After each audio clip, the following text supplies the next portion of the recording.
बनाना चाहते हैं तो स्मरण रखिए, आपको इस सागर की भांति बनना होगा। शांत चित्त रहिए, सब कुछ संतुलन में रखिए। यदि जीवन में कुछ अधिक ही सुख आ जाए तो अपनी सुध बुध मत खोइए।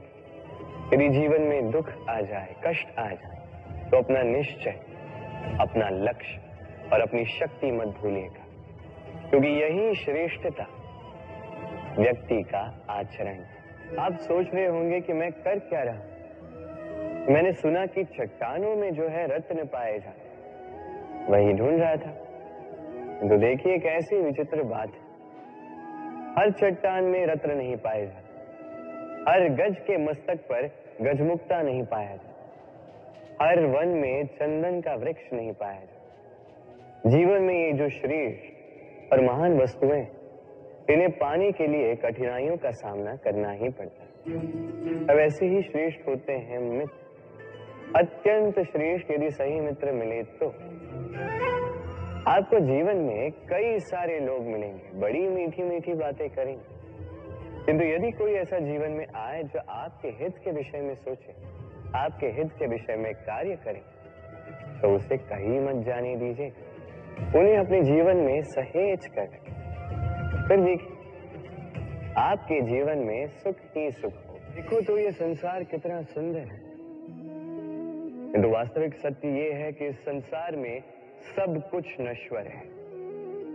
जो कल था वो आज नहीं है, जो आज है वो कल नहीं था, और जो आज है वो कल भी नहीं होगा।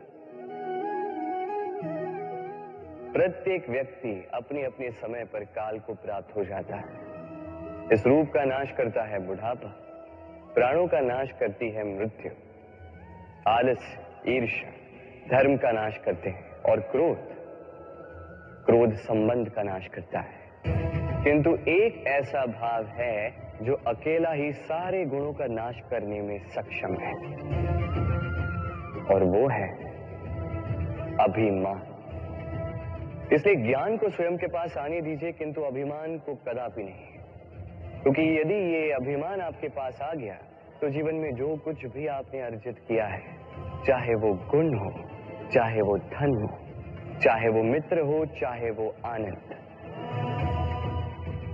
सबका नाश हो जाएगा। इस पुष्प को देख रहे हैं, कितना सुंदर खिला हुआ है ये पुष्प, और इसका कारण क्या है आप जानते हैं? ये पुष्प नहीं जानता कि कल इसके साथ क्या होने वाला, और ना ही ये पुष्प जानना चाहता है। ये नहीं जानता कि कल ये किसी सुंदरी की केस सज्जा में लगेगा या किसी अर्थी पर शोक का प्रतीक बनेगा। ये जीता है तो केवल आज, केवल वर्तमान, और इसीलिए स्वयं भी महकता है, दूसरों को भी महकाता है। स्मरण रखिएगा, सुखी जीवन का मूल मंत्र यही, ना जीवन की चिंता, ना मृत्यु का भय, जो है वर्तमान। इसी वर्तमान को जिए, इसी वर्तमान को भोगे, और इसी वर्तमान में अपना आनंद ढूंढे। स्वयं सुखी है और सबको सुखी करे। ये आपसे एक प्रश्न पूछता हूं, स्वर्ण और लोहे में अंतर क्या है? अब अधिकतर लोगों का उत्तर यही होगा कि स्वर्ण बहुमूल्य है।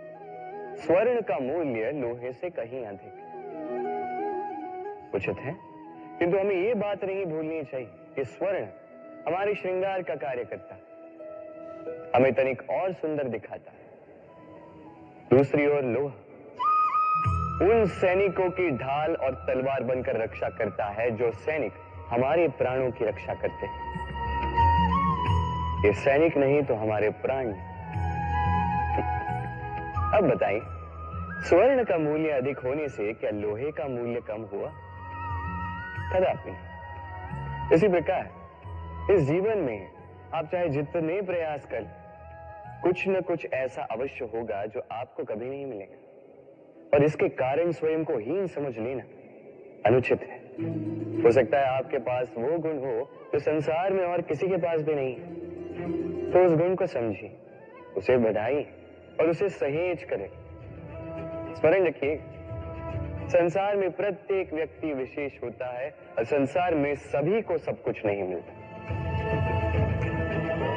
स्वयं देख लीजिए, स्वर्ण को जिस दुकान में सहेज कर रखा जाता है उस दुकान के ताले लोहे से ही बने। वर्षा के ऋतु में जब